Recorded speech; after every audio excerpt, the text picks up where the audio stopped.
Meredos lagi mencari perkuliahan yang terjangkau, tapi sistem edukasinya bagus. Bisa nih berkuliah di India. Tapi Meredos masih belum tahu tentang sistem edukasinya. Tenang aja, kali ini ada video interview yang dapat membantu Meredos. Namaste Meredos, kembali lagi ke channel Thai Apps, channel belajar di India. Sebelum kita mulai, jangan lupa subscribe dan nyalakan notifikasi agar tidak ketinggalan video lainnya.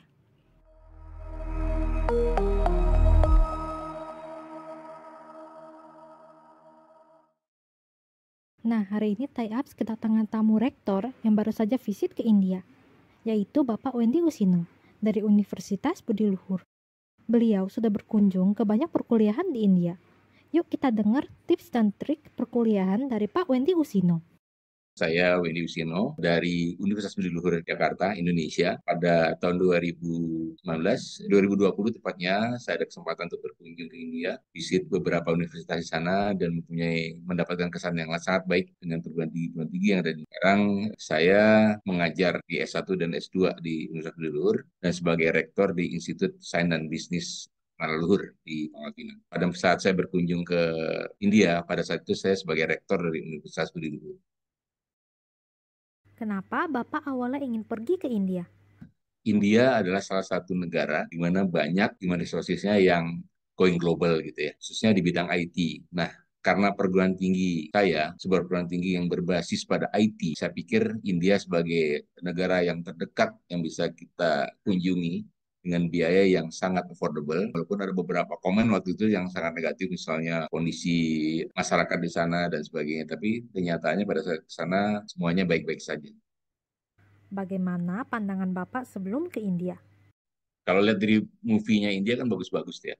Tapi kalau lihat dari berita-beritanya banyak hal-hal yang negatif, misalnya kumuh, ada penduduknya dan sebagainya. Itu yang persepsi pertama kali saya melihat mengenai India. Tapi kemudian bisa berubah setelah saya langsung mengunjungi India secara langsung. Apakah Bapak memiliki concern sebelum datang ke India? Concern pertama sebenarnya adalah mengenai bagaimana masyarakat Indonesia, khususnya masyarakat Indonesia bisa beradaptasi dengan situasi, sisi culture-nya, sisi makanannya. Kalau pendidikannya saya yakin tidak ragu lagi. Jadi bagaimana masyarakat Indonesia, khususnya masyarakat Indonesia, bisa beradaptasi dengan mudah, walaupun sesama Asia, tapi kan punya culture yang berbeda. Bagaimana pengalaman Bapak dengan masyarakat lokal di India? Di setiap negara pasti ada bermacam-macam karakter orang ya.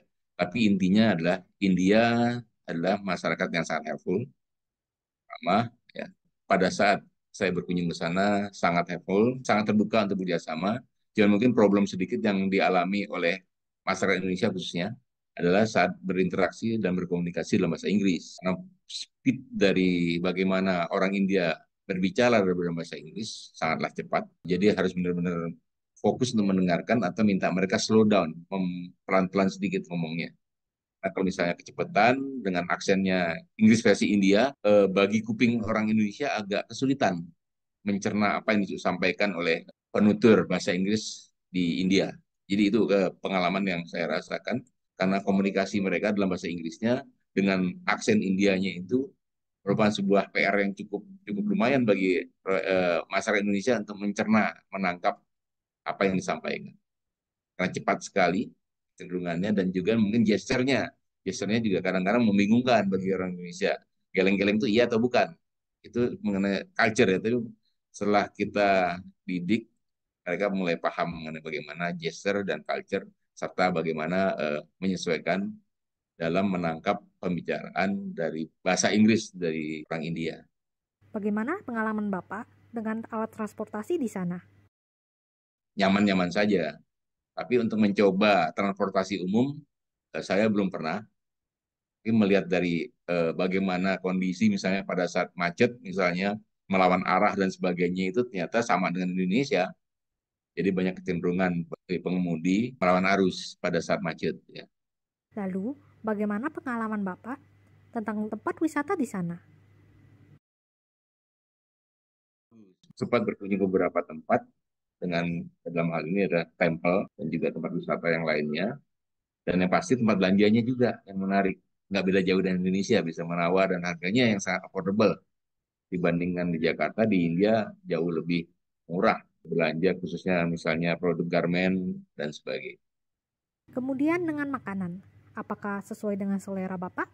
Karena saya dari Sumatera, jadi makanan India itu tidak menjadi masalah. Bumbu-bumbu yang cukup kuat, saya masih bisa beradaptasi dan masih bisa menerima makanan India, ya, roti-roti dan sebagainya. Tapi bagian lain misalnya dari bagian Indonesia yang kan cukup kaget misalnya untuk makan makanan India karena bumbunya sangat strong, yang tentunya akan berbeda dengan yang ada di Indonesia.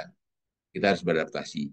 Tapi di sana ada juga kok makanan-makanan internasional. Jadi kalau misalnya bagi student yang ingin studi di sana, tinggal menyesuaikan saja misalnya. Tapi intinya bagi saya pribadi, saya bisa menikmati makanan-makanan di India. Dan intinya adalah nasi sebagai makanan pokok, tapi ada juga roti-roti yang enak. Dan satu lagi favorit saya di sana adalah papadam. Makanan favorit saya di India. Kemudian biaya hidup, apakah lebih mahal atau murah daripada Indonesia? Itu yang saya cermati, saya lihat dan saya rasakan. Living cost, biaya makan, ya itu lebih murah dibandingkan di Jakarta. Pendidikan di sana affordable bagi masyarakat Indonesia untuk studi di sana dengan kelas pendidikan yang kualifikasinya tinggi. Satu hal yang saya sangat kagum adalah bahwa India perguruan tingginya walaupun classroom-nya sederhana, tapi kualitas pendidikannya, penelitian-penelitiannya, dan apa yang diajarkan itu bisa membuat mahasiswa kita bisa bersaing di tataran global.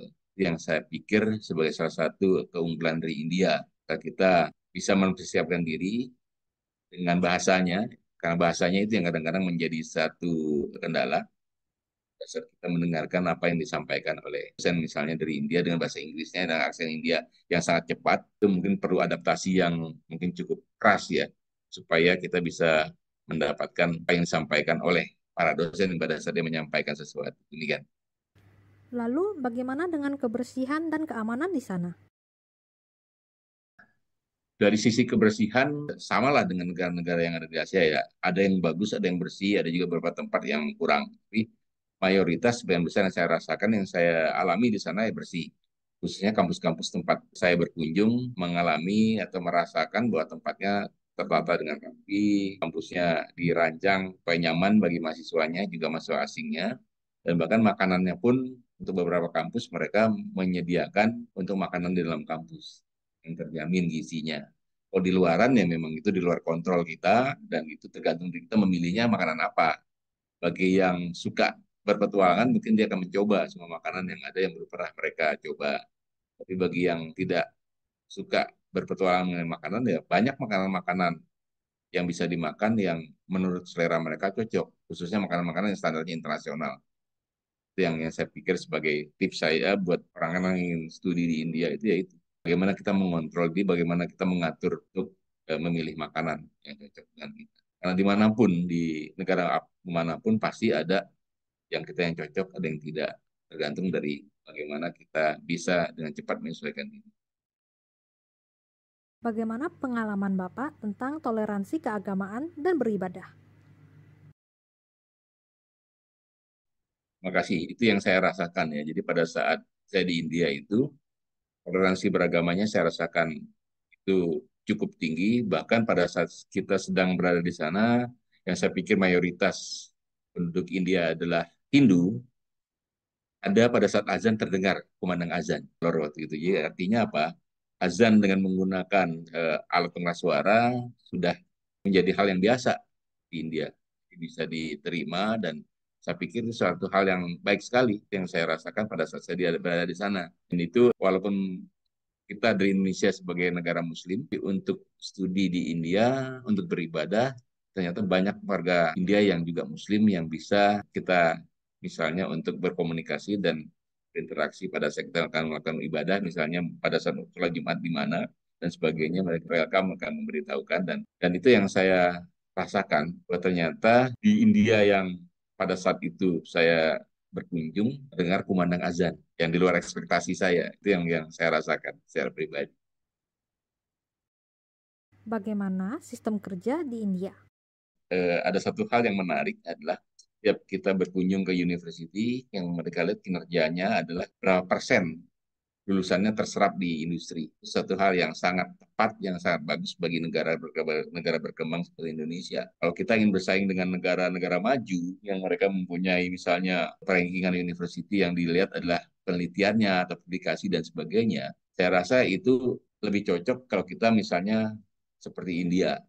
Kita melihat bahwa tenaga kerja yang terserap dari lulusan kita itu makin tinggi, berarti menunjukkan bahwa kualitas dari pendidikannya semakin baik. Karena untuk perguruan tinggi yang ada di negara berkembang, yang penting adalah bagaimana kita mendidik mahasiswa kita agar siap untuk bersaing bekerja di dunia global. Serah misalnya di perusahaan manapun yang ada di dunia ini sebagai tempat mereka untuk nantinya mengabdi atau bekerja atau berkarya, menunjukkan bahwa apa yang sudah diajarkan di kampus-kampus itu bisa diterima oleh perusahaan-perusahaan global. Mengenai research productivity misalnya, apakah kemampuan risetnya, penemuannya, dan sebagainya, itu adalah kampus-kampus yang punya budget yang tinggi untuk dana research. Nah, Indonesia tidak punya banyak dana untuk research. Research itu adanya di perguruan tinggi negara maju. Itu yang saya lihat dari India. Jadi India, dimanapun kampus yang saya kunjungi pada saat itu, mengenai prestasi yang mereka tampilkan sebagai kinerjanya ada berapa persen serapan dari industri terhadap lulusannya. Setelah itu baru kita bicara mengenai ranking misalnya dari Times Higher Education, research-nya, dan sebagainya. Tapi yang nomor satu adalah itu. Dan itu sesuai dengan apa yang dirasakan oleh Budi Luhur. Budi Luhur saya melakukan survei dari seluruh mahasiswa yang ada, kita survei populasi ya, 80% ingin bekerja, hanya 18% yang ingin jadi wirausahawan atau entrepreneur, dan 2% yang menjadi peneliti atau jadi dosen. Nah, kalau kita ingin memberikan tempat yang tepat, cara mengajar yang tepat, supaya mereka nanti setelah lulus bisa diserap oleh industri, kita harus mengacu pada kurikulum yang di proses pembelajaran yang dilakukan oleh perguruan tinggi di India, mempersiapkan tenaga kerja dan mahasiswa-mahasiswanya untuk siap saing untuk mendapatkan pekerjaan di industri dimanapun, ya, tidak hanya di negaranya sendiri tapi di mana-mana secara global. Itu salah satu hal yang bisa kita pelajari dari dia perguruan tinggi yang ada di Indonesia. Kalau kita mengacu pada perguruan tinggi seperti di Amerika atau di Eropa, mereka berpikir mengenai bagaimana menyiapkan mahasiswa-mahasiswa yang menghasilkan penelitian-penelitian, inovasi dan sebagainya. Itu cocok kalau perguruan tingginya punya dana banyak, dana risetnya besar. Tapi kalau misalnya dana risetnya kecil, ya yang paling tepat adalah mempersiapkan mahasiswa-mahasiswa yang akan bisa terserap oleh industri dimanapun. Itu pendapat saya secara pribadi berkaitan dengan pendidikan tinggi di Indonesia dibandingkan dengan di India. Jadi kita tidak bisa meniru total bahwa perguruan tinggi kita akan menjadi research university kalau dana risetnya kecil. Jadi kita sebaiknya mempersiapkan lulusan kita menjadi orang-orang yang bisa bersaing di tataran global untuk mengisi pasar kerja. Itu sebagai salah satu hal yang bisa kita tiru di India. Apa pendapat Bapak tentang sistem edukasi di India? Lalu bisakah dibandingkan dengan sistem edukasi di Indonesia? Beberapa perguruan tinggi di sana, mereka risetnya ada. Dan research itu research yang terdepan, misalnya aerospace. Bahkan ada kampus yang punya satelit sendiri. Jadi kampus India maju dalam hal misalnya research, dan risetnya ada research terkini misalnya aerospace, ya, ruang angkasa. Kalau kalau IT udah tidak perlu dilakukan lagi. Jadi untuk menjadi negara yang maju, mereka sebenarnya sudah ke arah sana. Tinggal bagaimana mengkonsentrasikan misalnya penelitian-penelitian itu dengan dana yang besar. Itu yang saya rasakan. Perguruan tinggi yang ada di sana, bahkan swasta pun punya research center yang terkini. Tapi di samping itu, bagaimana mereka mempersiapkan mahasiswanya untuk siap kerja dan bisa diserap oleh industri langsung. Dan yang diukur adalah persentase berapa persen dari lulusan mereka terserap di industri. Itu sebagai salah satu indikator kinerja mereka yang perlu kita tiru. Nah, di Indonesia itu kita sudah lakukan. Jadi ada namanya tracer study. Tapi fokusnya untuk bagaimana kita benar-benar memfasilitasi itu untuk yang levelnya global, itu yang harus kita. Nah, keunggulan India salah satu adalah bahwa bahasa Inggris adalah sebagai second language, ya kan? Nah, di Indonesia itu belum. Itu yang membuat lulusan-lulusan Indonesia sulit untuk bersaing di tataran global karena itu. Kesiapannya dalam bahasa, khususnya bahasa Inggris, agar dia bisa diterima di perusahaan manapun dan di negara manapun pada saat itu. Itu kira-kira sedikit tambahan saya mengenai bagaimana sebaiknya yang harus kita persiapkan mahasiswa Indonesia yang kita bisa tiru, bisa kita pelajari dari kampus-kampus ini. Bagaimana persepsi pandangan Bapak setelah datang ke India? Apakah ada yang berubah? Saya pikir bahwa India sebagai sebuah negara yang besar sekali, penduduknya 1,4 miliar, tentu padat sekali. Dan yang saya lihat kondisinya kumuh.